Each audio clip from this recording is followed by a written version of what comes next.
দেওয়া আছে F x সমান 3 - এক্স 3 + এক্স। আমাদের বের করতে হবে এফ ইনভার্স এক্স ফাংশনটি একক কিনা। তাহলে প্রথমে আমরা এফ ইনভার্স এক্স নির্ণয় করি।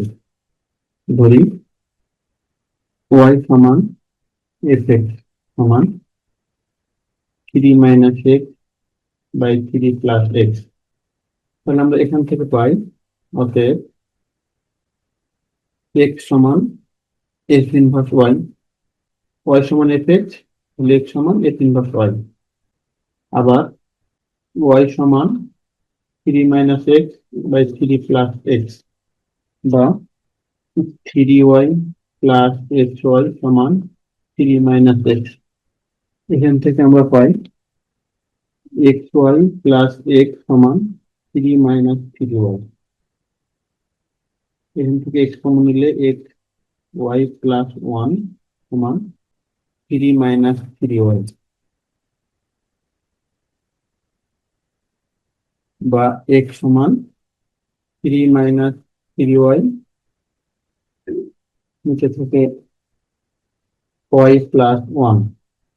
x এর পরিবর্তে আমরা বসাতে পারি x ইনভার্স y সমান 3 - 3y, নিচে y + 1।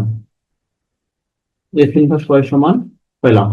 তাহলে আমরা লিখতে পারি অতএব x ইনভার্স x সমান, তাহলে y এর জায়গায় শুধু x বসে যাবে, 3 - 3x/x + 1।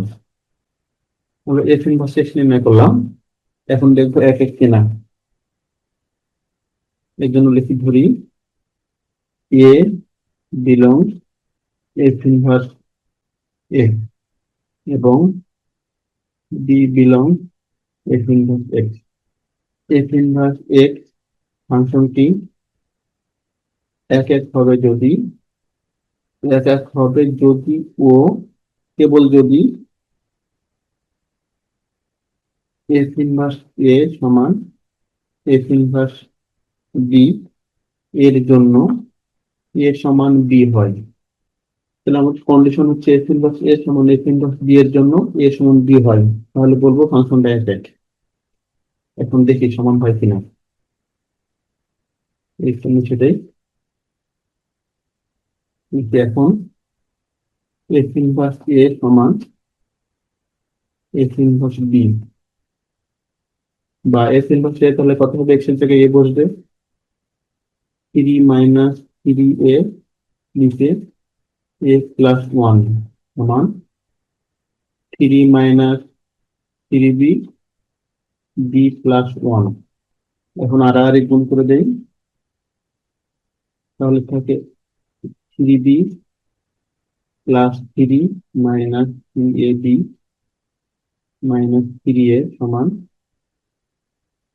3a - 3ab, কম দ্বারা গুণ করলে +3 - 3b।